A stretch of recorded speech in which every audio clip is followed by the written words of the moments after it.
कौन है वो माफिया जिसने योगी के घर में घुसकर दिया चैलेंज? दिखाई दबंगई तो बाबा ने भी निकाल दी हेकड़ी। अतीक ही नहीं, बाबा से पंगा लेने वालों की फेहरिस्त बड़ी लंबी है, जिन्हें सबक सिखा चुके हैं योगी। योगी के सामने, योगी के इलाके में वो माफिया अपनी दबंगई से नाम कमा रहा था। हत्या, अपहरण जैसे अपराध तो उसके बाएं हाथ का खेल हो गया था।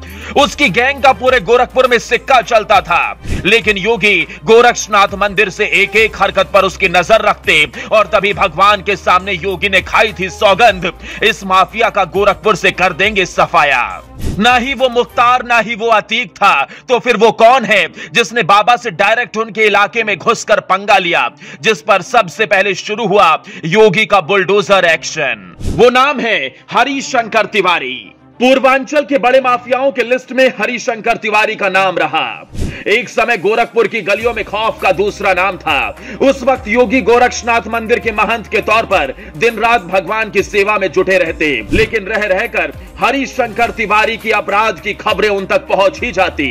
योगी भी परेशान थे, न सत्ता थी, न उस वक्त इतने बड़े माफिया से लड़ने की पावर। लेकिन योगी ने तभी सोच लिया था, गोरखपुर की जनता के साथ हो रहे अत्याचार को वो इस माफिया से पूरा हिसाब सूद समेत चुकता करेंगे। ये नाम अचानक से चर्चा में आया था 1985 में, जब चिल्लू पार विधानसभा सीट से ऐसे इंसान ने जीत हासिल की जो जेल में था। भारतीय राजनीति में यह ऐसा पहला मामला था जब जेल से किसी इंसान ने जीत हासिल की हो। हरिशंकर ने कांग्रेस प्रत्याशी मार्कंडे नंद को 21,000 से अधिक वोटों से हराया। बात 70 के दशक की है, जब समाजवादी नेता जयप्रकाश की क्रांति का असर पूरे देश में हो रहा था। जेपी मूवमेंट का असर छात्र राजनीति पर पड़ा। उस दौर में हरिशंकर तिवारी गोरखपुर यूनिवर्सिटी के एक बड़े छात्र नेता बनकर उभरे। लेकिन उस समय दो गैंग बटे हुए थे, ब्राह्मण और ठाकुर।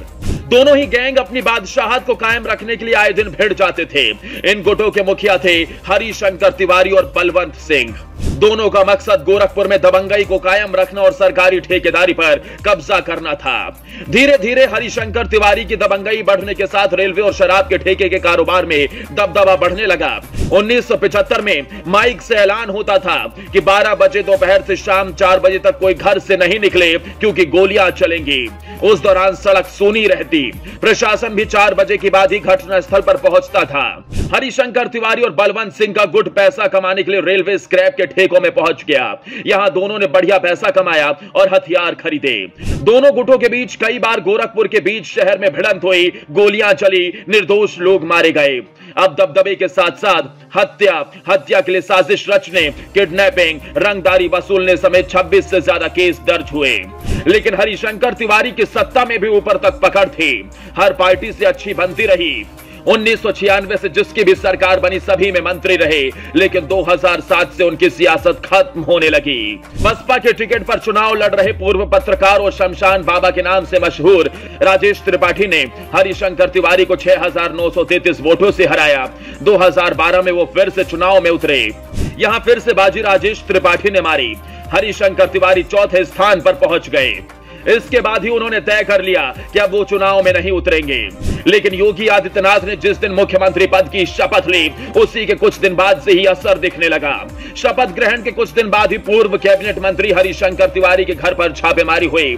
अक्टूबर 2020 में बेटे और बसपा विधायक विनय शंकर तिवारी और बहू रीता पर सीबीआई ने केस दर्ज किया।